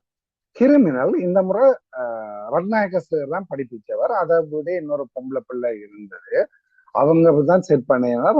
ரத்நாயக சார்ல மருமகனும் 6 எக்ஸாம் 2 போட்டு அவர் பேப்பர் செட்டிங்கு போகல. அந்த பிள்ளை எப்படி விடை எழுதுறது, எது கேள்வி என்று மட்டும் சொல்லலையே, விடை எல்லாம் என்னன்னு ஒரு கேள்வி இப்படி வந்தா இது இப்படி விடை எழுதணும், நீங்கள் இப்படி எல்லாம் யோசிக்க மாட்டீங்களேன்னு எல்லாம் சொல்லி வடிவா சொல்லிட்டு வந்தேன். அப்ப அது இல்லாம 65 வரக்கூடியதா இருக்கும். வேறு என்ன, கொமர்ஷியல் லோ 1. அதே முருகா கேட்டு பாருங்க இந்தியா, அதுவும் கொஞ்சம் சறுக்கி இருப்பேன்னு சொல்லியிருப்பாங்க. சரியான சிம்பிளான பேப்பர், சொன்னது ஒன்று வந்தது ஒன்று. அதான் கமர்ஷியல் லோ 1ல உள்ளது. இப்படியே ஒவ்வொன்றையும் சொல்லி கொண்டு போகலாம். அப்ப எவிடன்ஸுக்குரியது உங்களுக்கு ஒரு குழுவும் தரமாட்டாங்க. எக்ஸாம் பேப்பர் இப்படி வர மாட்டேன் சொன்னது போன முறையான் மாடலை மெயின்டைன் பண்ணுவேன். அப்ப கேட்டான் கம்பல்சரி கேள்வி யார் கேட்க வரமாட்டா, எந்த ஏரியாவுக்கு வரமாட்டா. அப்ப அதுல கணவர் குழம்பி கொண்டு வந்து, சார் இப்போ உங்களோடானே சார் முழு ஏரியா 1ல இருந்து 167 மட்டும் உங்களோடானே இருந்தா, பிறகு அவர் 60ல இருந்து 60க்கு பின்னால வர தண்டையில தான் கம்பல்சரி கேள்வியை போட்டு விட்டார். அது ஒன்றுதான் தண்டை ஏரியா எந்த செக்ஷன் என்ற கூடியும் சொல்லிடுறார். அப்ப அதே பட்டன் தான் வரும், அந்த பட்டன் வரையில அதாலான் கனஸ்புடன் கிளம்பினார். சரியா India's? Okay sir, thank you sir, thank you much. ஒரே தேங்க்யூ சார் போட்டு கொண்டிருக்க கணக்க கலைக்கும் போல நம்ம மெசேஜை கவனிச்சு கொள்றது இந்தியாஸ்.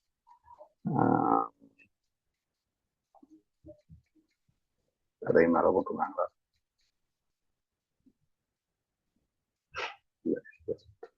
ஓகே, சிலபஸ் சரியா?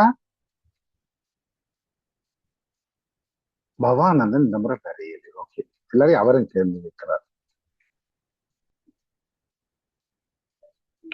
ரைட். இதுல போறது எந்த விஷயம் இல்லை, அதுல ஒன்று மட்டும் விட்டுட்டேன். அப்புறம் எடிட் பண்ணிட்டு போறேன், அதுல வாய்ஸ் ரெக்கார்ட் தெரிஞ்சு கொள்ளுங்க. இது ஜுடிஷியல் டிசிஷன் என்று 56ல இருந்து 60 மட்டும். இது டிலிப்ப சேர்ந்தே அப்படியே போட்டுருவேன். நான் உங்கள்கிட்ட எதிர்பார்ப்பது என்னட்டு தமிழாக்கி போட்டாங்க. இது கிளியர் அண்டர்ஸ்டாண்டிங் ஆஃப் செக்ஷனை தெளிவா விளங்கணும். பாடமாக்குறது இல்லை, வாசிச்சு விட அதை கேட்டு போட்டு நீங்கள் அப்படியே பாடமாக்குறது இல்லை. அப்ளிகேஷன் ஆஃப் இல்லஸ்ட்ரேஷன் எவிடன்ஸ் ஆர்டினன்ஸுக்கு கீழே அதை விளங்கப்படுத்துறதுக்கு ஏற்ற மாதிரி இல்லஸ்ட்ரேஷன் எடுத்துக்காட்டுகள் போகும். அந்த எடுத்துக்காட்டுகளை எப்படி பிரயோகிக்கிறது, என்ன மாதிரி இருக்கும் என்று விளங்கி இருக்கணும். எல்லாம் இல்லாதையும் ஒரு சிலருக்காக வடிவா தெரிஞ்சிருக்கணும். compartmentalize the section ஒப்பிட்டு பார்க்கிறேன். நான் அதுக்குரிய தமிழ் சொல்லி பார்த்து வச்சு மறந்து போட்டேன். அடுத்த கிளாஸ்ல சொல்லி வர்றேன். relevancy of the case law இந்த இவ்வளவுக்கும் application of illustration, clear understanding of the section, ஒவ்வொரு செக்ஷனையும் சமகாலத்தோட வச்சு நீங்கள் ஆராயிறது, இதுக்கு பொருத்தமான கேஸ் லோ. இந்த இதுல பெரிய மாற்றம் என்று சொல்றது இந்த கேஸ் லோ தான். மற்றபடி செக்ஷன் மாறையில, இல்லஸ்ட்ரேஷன் மாறையில, படிப்பிக்கிற சேர் மாறி இருக்கிறார். அதால இந்த செக்ஷன்கள் இல்லஸ்ட்ரேஷனுக்கு பொருள் கோடல் செய்யற முறை மாறும். ரிலவன்சி ஆஃப் கேஸ் லோ என்றது முழுசா மாறிடுது. உங்களுக்கு ஒரு அனுபவம் இருந்திருக்கு. உங்களுக்கு ஒரு பாடம் ஒரு ஆசிரியர் படிப்பிச்சு கொண்டிருக்க ஒரு விஞ்ஞான பாடம் என்று எடுத்துக்கொள்ளுங்க. ஓ லெவலுக்குள்ள அவங்க பரீட்சிக்கிற முறைக்கும் திடீரென்று அவங்க மாற்றலாகி போனா கூட புதுசா ஒரு சேர் வந்தா பிறகு அவர் படிப்பிக்கிற முறைக்கும் அவர் கேள்வி கேட்கிற முறைக்கும் ஒரு பாரிய மாற்றம் இருக்கு. அந்த மாற்றம் தான் இப்ப இங்க நடந்திருக்குது. எல்லா பாடங்களையும் சிவில் வன்னிலையும் நடந்திருக்குது. என்ன சித்திரவதை செய்யறாங்களோ தெரியாது. சில பேர் லோ காலேஜின் மாற்றங்களை உள்வாங்கி படிப்பிக்கலாம், சில பேர் படிப்பிக்காம விடலாம். உங்களுக்கு மாற்றம் நடந்திருக்கே இல்லையா, அவங்க உள்வாங்கி இருக்கிறாங்களா இல்லையான்றதை கண்டுபிடிக்கிறது கூடி உங்களுக்கு சந்தர்ப்பம் கிடைக்காம இருக்கும். குருவின் தரமும் தலைவிதி படி நீங்கள் எந்த குருவிட்ட போறீங்களன்றதும் கூட தெரியாது. Clear understanding of the section and the concept, explaining the relevant section supported by the illustration and the case law. இந்த ரெண்டாவது பாயிண்ட் தான் பாருங்க. ஒரு கேள்வி வரைக்க அதுக்கு எந்த செக்ஷன் என்று எழுதணும், அதுக்கு எந்த இல்லஸ்ட்ரேஷன் பொருத்தமா வரும் என்று எழுதணும், அதுக்கு எந்த கேஸ்லோ பொருத்தமானதுன்றது. இந்த மூன்றையும் தான் டிலிப்பர் எதிர்பார்க்கிறது. அலம்பினா பிடிக்காது. ரெண்டாவது, ஒரு விடைக்கு செக்ஷன் 6 மட்டும்தான் வரும்னா நீங்கள் 6 எழுதணும். அதுல முதலாவது இல்லஸ்ட்ரேஷன் முதலாவது இல்லஸ்ட்ரேஷன் எழுதணும். அதுக்கு மெண்டிஸ் கேஸ் வர வந்தா மெண்டிஸ் கேஸ் எழுதணும்.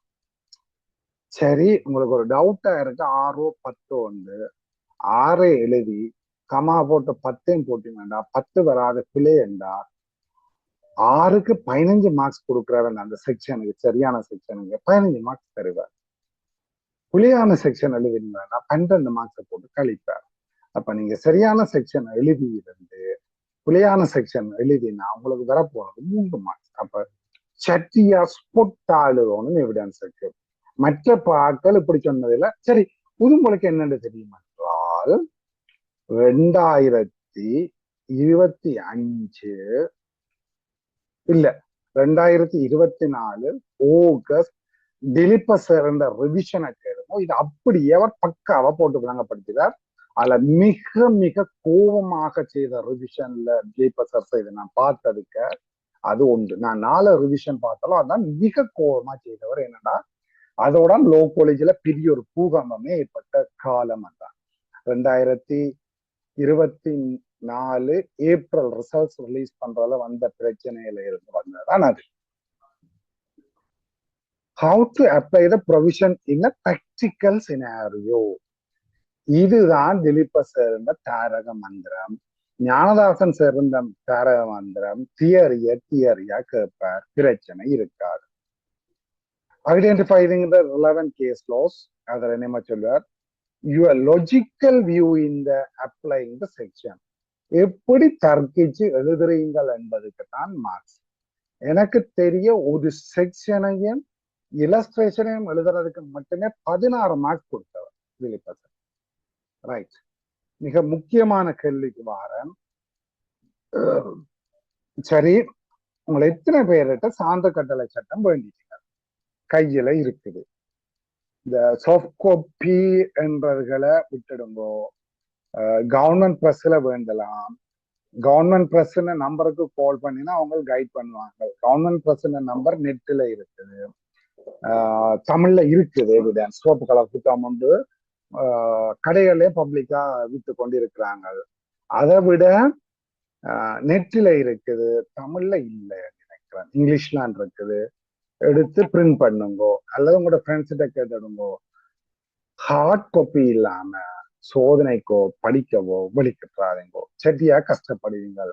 இப்ப இந்த 2K கிட்ஸ் என்ற நீங்கள் எல்லாரும் சாஃப்ட் காப்பியோடய போறீங்க.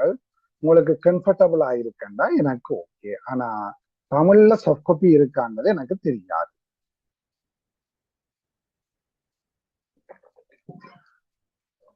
சரி, விடியலு ப்ராப்பர்லி அண்டர்ஸ்டாண்டிங் த கொஸ்டின். நான் சொன்னேன், அத்தநாயக்காண்ட கேஸை தந்து போட்டு 10க்கு வரமண்ட மாதிரி எதிர்பார்க்க பண்ணி போட்டு 52 சாரி அத்தநாயக்காண்ட 8 6 போட்டுட்டு 52 கொண்டே கேள்வியை போட்டது.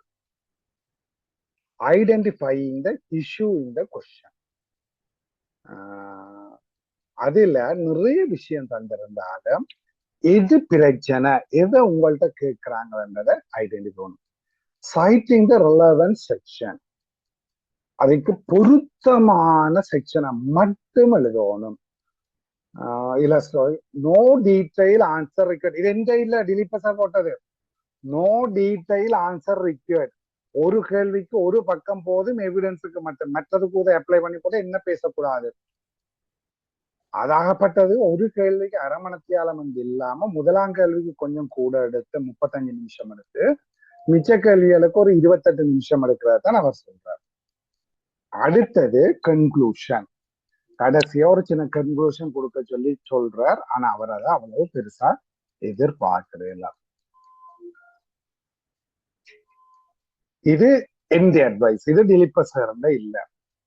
குறிப்பிட்ட பகுதியை மட்டும் தெரிவு செய்து படிக்கணும். சரி, 1ல இருந்து 167 செக்ஷன் இருக்கு. இதுல இலஸ்ட்ரேஷன் இருக்கு, கேஸ் லோ இருக்கு, இதை விட ஸ்பெஷல் ப்ரொவிஷன் ஆக்ட் இருக்கு, எலக்ட்ரானிக் டிரான்சாக்சன் ஆக்ட் இருக்குது, எவிடன்ஸ் அண்ட் ரிபியூட்டல் இருக்கு, சர்க்கம்ஸ்டன்ஸ் எவிடன்ஸ் இருக்கு. இவ்வளோத்தையும் சேர்த்தா இவ்வளவு படிக்க இருக்கு. இதுல சாய்ஸ் பண்ணாம எப்படி படிக்கிறதுண்டா அது உங்களோட தலையெழுத்துல வந்து நிற்கும். சிலதை ஸ்ட்ரெஸ் பண்ணி முக்கியத்துவம் கூட கொடுத்து படிக்கணும், சிலதுக்கு முக்கியத்துவத்தை குறைத்து கொடுத்து படிக்கணும். ஆனா எல்லாம் படிச்சு வச்சிருக்கணும். இலஸ்ட்ரேஷன் எல்லாம் படிக்க தேவையில்லை. 167 செக்ஷன்ல ஒரு போன முறை நான் ஒரு ஸ்டூடெண்ட்ஸ் சொன்னது 60 செக்ஷன் தண்ணிவட்ட பாடமா போகணும், 60 இலஸ்ட்ரேஷன் தண்ணிவட்ட பாடமா போகணும், 60 கேஸ் தண்ணிவட்ட பாடமா போனா எவிடன்ஸ் செய்யலாம்.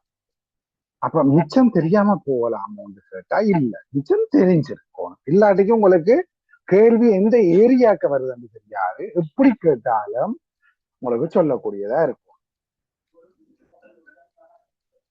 பிரிவு 55 வரை இது நாள் வரையிலையும் 4 அல்லது 5 கேள்வி வரும். கம்பல்சரி கேள்வி முதலாவது 55க்குள்ள வந்தா 4 கேள்வி, கம்பல்சரி கேள்வி அதுல வராட்டிக்கு 5 கேள்வி வரும். பிறகு இந்த முறை அது 3ஆ போட்டு, இதுவும் அவங்களுக்கு ஒரு பட் ஒரு 3 கேள்வி செக்ஷன் 5ல இருந்து 55 வரைக்கும் தான் நீங்கள் செய்யலாம். அடுத்தது 60ல இருந்து 90 வரைக்கும் டாக்குமெண்ட்ரி எவிடன்ஸ் இருக்கு. இதுல 65 66 செக்ஷனை கேட்டு இப்ப ஒரு 10 வருஷ பாஸ் பேப்பர் எடுத்தீங்கன்னா 8 வருஷ பாஸ் பேப்பர்ல இதுதான் கேள்வி. 65 66 எப்படி நீங்க அப்ளை பண்ணுவீங்க, பிராக்டிக்கல் சினாரியோல கேட்பாங்க, அதுக்கு கேஸ்லோ கேட்டு வரும், கேட்காம வரும். 65 66 5 கேஸ்லோ இருக்கு, அவ்வளோத்தையும் எழுதினா 16 மார்க்ஸ்.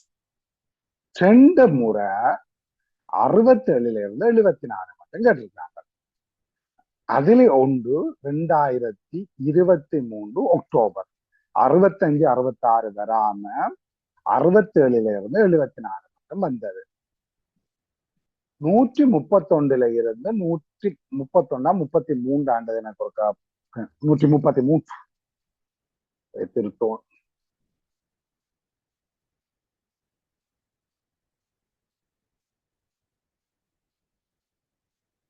ஆஹ் 133 இருந்து 167 இருந்து ஒரு கேள்வி வாரது. சில வேளையில முதலாவது கம்பல்சரி கொஸ்டின் இதுல வந்துடுது.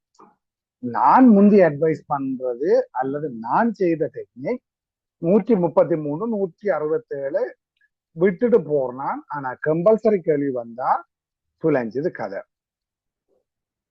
ஸ்பெஷல் ப்ரொவிஷன் ஆக்டையும் பேங்கர்ஸ் புக்கையும் கவனமா படிக்கணும். ஏன்னு சொன்னா அதுல இடைக்கு ஒரு பார்ட் 8 மார்க்ஸ் கேள்வியா இடைக்க கொண்டு சரி விடுவார். இந்த மாதிரி பேங்கர்ஸ் புக்ல சிஎன்டிஎம் எழுதுற செக்ஷன் சிஎன்டிஎம் 90 சிஎன்டிஎம் எழுதுறதுக்கு 16 மார்க்ஸ் கொடுத்தோம். இந்த முறையோ போன முறையோ தெரியல. தனியா 2 செக்ஷன் தான் எழுதும். அப்ப இப்படியான சில உல்டா மால்டாக்கள் இருக்கு. சரி, இதை வச்சுக்கொண்டு அடுத்த சமரிக்கு வாரம் பாருங்க. செக்ஷன் நம்பிக்கையான பகுதிகள். இப்ப நான் சொன்ன பெரிய சிலபஸ் இருக்குது, அவ்வளவு படிக்கணும். இது உங்களுக்கு எப்படி அந்த மசல் மெமரி மாதிரி வர வேண்டியது. செக்ஷன் 1 இல்ல 5 இருந்து 55 3 கேள்வி உங்களுக்கு ஷுவரா வரும். சாட்சியத்துல ஒரு கேள்வி வரும் 117 இருந்து 132. அதுல 117 இருந்து 120க்கு தரலியா தெரிஞ்சிருக்கணும். அங்கால 128 தெரிஞ்சிருந்தா ஒரு கேள்வி 190% அட்டன் பண்ணுங்கள். 10% தான் மெத்ததுக்கு வரும். உங்களோட கஷ்டத்துக்கு அதுக்கு வந்தா சர்டிஃபிகேட். செக்ஷன் 60 இருந்து 90 இருந்து ஒரு கேள்வி வரும். அப்ப 5 கேள்வி செய்வீர்கள். 5 கேள்விக்கும் 10 மார்க்ஸ் போட்டாலே 50 மார்க்ஸ் வரும். 80 உங்களோட பாஸ் மார்க்ஸ் வந்துச்சு. இதை விட கம்பல்சரி கேள்வி எதுல வருமோ அதை செய்யணும். மிச்சம் அவளாத்தையும் கட்டாயம் படிச்சீங்களா சரி. Practically apply this after classes end including 25 April paper. என்னண்டா இது உண்மையா உங்களுக்கு அந்த கிளாஸ் எல்லாம் முடிஞ்சு ஒரு அளவு பாஸ் பேப்பரோட ஃபேமிலியர் ஆயிக்க இதை நீங்கள் உணர்ந்துட்டீங்களா சரி. அதை உணர்ந்த பிறகு திலீப்ப சேர்ந்த வாயில இருந்து என்ன ரிவிஷனுக்கு வருதோ அதையும் கேட்டு போட்டு ஒரு முடிவுக்கு வரலாம். ரைட், இவ்வளவு தான் உங்களோட சிலபஸ். இதுல நான் சொல்ல வேண்டி இருந்தது கிட்டத்தட்ட ஒரு மனத்தியாலமா உங்களுக்கு சிலபஸ் என்ற பேர்ல எவிடன்ஸுக்கு என்னென்ன சூட்சமங்கள் இருக்கின்றத விளங்கப்படுத்தி இருக்கோம். சரி, இதுல ஏதாவது உங்களுக்கு ஏதாவது வேற டவுட் இருக்குதா? பாஸ் பேப்பர் நான் இன்றைக்கு காட்டல. அதாகப்பட்டது செக்ஷன் 8 முடிய அதுக்கு ஒரு 2 அல்லது 3 கிளாஸ் இருக்கு. செக்ஷன் 1 இருந்து 8 மட்டும் முடிஞ்ச பிறகு இதுல காட்டினதையும் உங்களுக்கு ஒரு பாஸ் பேப்பரையும் வச்சு காட்டினா விளங்க பண்ணிக்கணும். இப்ப பாஸ் பேப்பரை காட்டினா உங்களுக்கு அது பார்க்க நல்லா இருக்கும், விளங்கின மாதிரி இருக்கும், சூப்பரா இருக்குன்னு நினைக்கும். அப்புறம் நீங்க படிச்சுட்டு போய்க்கு ஏதாவது ஒரு டவுட் வந்தா அதுக்கு இயலாம போடும். உங்களுக்கு பாஸ் பேப்பர் சுயமா பார்க்கறதுக்கு கூகுள் டிரைவ்ல இருக்கு, பாருங்கோ. விலங்காட்டிக்கு கேளுங்கோ. கன்வீனியன்ஸ்ல யாரோ ஒரு ஆள் வந்து கேட்டதுக்கு நான் அந்த பெடிகிரி செய்து போடல ஒரு செய்து போடுவோம். சரி, சிலபஸை முடிப்போமா? இல்லை ஏதாவது வச்சிருக்கீங்களா டவுட்?